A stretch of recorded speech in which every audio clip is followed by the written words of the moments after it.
अरे लाजा वाटायला पाहिजे, लाजा. चायना, इंडिया, पाकिस्तान, जपान 2025 मध्ये एवढे सारे फ्लड्स. मदर नेचरला आपला राग आला असणार का? हे तर साहजिक आहे राग येणं, पण याच्या मागे दुसरे 4 रिझन्स आहेत. आणि तिसरा रिझन जर तुम्ही ऐकला ना, तुमच्या पायाखालची नाही तुमच्या बुडाखालची देखील जमीन सरकेल.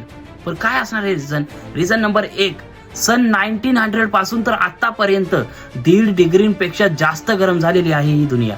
आणि ऍटमॉस्फिअरिकली टेम्परेचर त्यामध्ये जर 1 डिग्री जास्त वाढला तर त्या 1 डिग्री मागे 7% जास्त ऍटमॉस्फिअर मध्ये मॉइश्चर जमा होतो. आणि मॉइश्चर जमा झाल्याने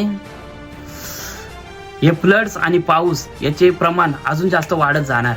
याचा अर्थ मानवी सभ्यता खूप डेंजरस झोन मध्ये आहे. आता सिव्हिलायझेशन संपणार. सन 1970 पासून आतापर्यंत 35% वेटलँड्सचा लॉस झालेला आहे. हे वेटलँड्स पावसाचे पाणी ऑब्झर्व करण्याचे काम करतात.